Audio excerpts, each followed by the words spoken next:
Asalaamu calaykum waraxmatullaahi wabarakaatu. Kusoo dhawaada kanaalkeena. Muuqaalkeena maanta waxaa ku eegi doonaa xog muhiim ah oo la xiriirta baraha bulshada ama social media. Inta aanan bilaabin muuqaalkeena maanta, waxaan halkaan rabaa inaan uga mahadceliyo walaalaha kusoo biiray kanaalkeena Baadidoon dhammaantood. Kusoo dhawaada kanaalkeena. Baraha bulshadu waa website-yo ama application-no inta badan xooga saara xiriirka dadweynaha, isdhexgalka, wax isla wadaagidda iyo wada shaqaynta dadka isticmaala barahaas. Waqti xaadirkan waxaa si joogto ah baraha bulshada u isticmaala dad lagu qiyaasayo tiradooda 4.48 bilyan oo qof daafaha adduunka oo dhan, taasoo u dhiganta 57% tirada guud ee dadka caalamka. Marka loo fiiriyo waddanka Mareykanka, 90% dadka baraha bulshada isticmaala waa dhalinyarada ahaan jirta 18 ilaa 29 sano. Sanadkan 2021, isticmaalka baraha bulshada waxa uu sare u kacay 13.1% marka loo eego sanadihii hore. Celcelis ahaan 960 akoon oo cusub ayaa laga samaystaa baraha bulshada daqiiqad walba. Marka la fiiriyo siyaasadaha u degsan baraha bulshada, 70% tirada guud ee dadka caalamku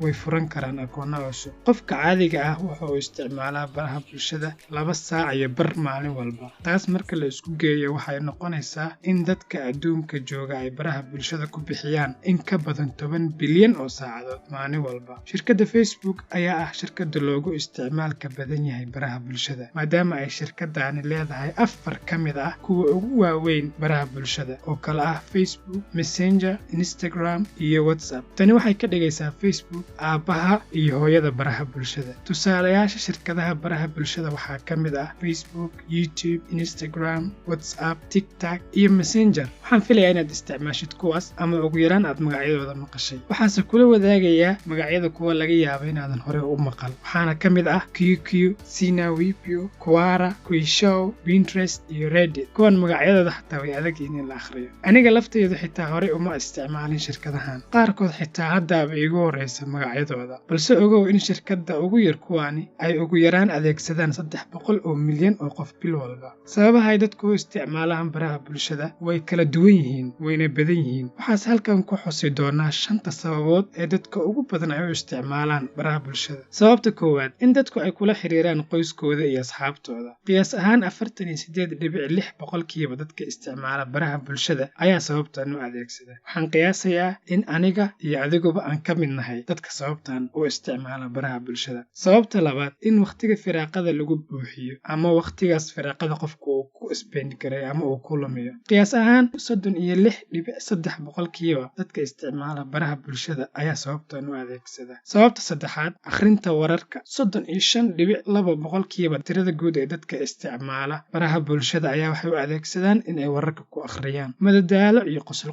30.9% tirada guud dadka isticmaala baraha bulshada ayaa sababtan u adeegsada oo u soo gala baraha bulshada inay madadaalo iyo qosol ka helaan. Sababta shanaad ee ugu dambaysa oo ka mid ah sababaha ugu waaweyn ee loo isticmaalo baraha bulshada waxaa waaye maxaa cusub ama update raadis. 29.3% dadka baraha bulshada isticmaala waxay u isticmaalaan sababtan. In ka mid ah xildhibaanada ama siyaasiyiinta Soomaalida, gaar ahaan dhinaca Somaliland, ayaa iyaan dhaweyto waxa uu hadal caan ah ku yiri, "Yaantan haddii aadan baraha bulshada isha ku haynin waad ambanaysaa," oo ula jeeday waad dhumaysaa. Taas wuxuu ka wadaa maadaama xaaladaha waddanku siyaasad ahaan ay kacsan tahay, qofka hadduunan baraha bulshada la socon update-ka wuu ka harayaa wuxuu noqonayaa qof waddan kale ku nool. Faa'iidada iyo dhibaatada baraha bulshada. Baraha bulshadu waxay leeyihiin faa'iido iyo dhibaato labadaba. Maadaama ay aad u badan yihiin, kaliya waxaan muuqaalkan ku eegaynaa 3 faa'iido iyo 3 dhibaato. Waxaan hormarinaynaa dhibaatooyinka. 1. Waxaa kaa soo gaari kara fariimo aan fiicnayn, negative feedback. Dadku waxay baraha bulshada uga hadlaan waxa ay ka heleen iyo weliba waxyaalaha aysan ka helin. Waxaa macquul ah in wax aad adigu soo gelisay uu qof kale si kale u arko ama uusan ka helin oo uu ka bixiyo faallo aan wanaagsanayn, taasoo adiga iyo waxa aad baraha bulshada soo gelisayba dhibaato ku noqon karta. Dhibaatada labaad, waa lagu ceebeysan karaa. Qofka isticmaala baraha bulshada haddii uusan aad uga taxadarin waxa uu soo gelinayo, waxaa laga yaabaa in khalad yar oo uu galo loo adeegsado in lagu ceebeysto iyadoo la adeegsanayo hashtag. Sidoo kale, shirkadaha iyo wadamada ayay arrintan ceebeysiga ah ku dhacdaa. Waqti badan ayaa kaaga baxaya. Si aad baraha baraha bulshada active uga ahaatid waa inaad waqti badan ku bixisaa isticmaalkooda, sida in aad wax soo gelisid, dadka kugu xiran aad la xiriirto, iyo sidoo kale diyaarinta iyo hubinta waxa aad soo gelinaysid. Faa'iidooyinka baraha bulshada: 1. Horumarinta xiriirka bulshada. Sida aan ku soo xusnay sababaha ay dadku u isticmaalaan baraha bulshada, sababta koowaad waa in lagula xiriiro dadka muhiimka ku ah. Shakhsiyaadku waxa ay kula xiriiri karaan qoyskooda iyo saaxiibadooda. Shirkaduhuna waxay kula xiriiri karaan macaamiishooda. Waxaad la xiriiri kartaa dad aan xadidnayn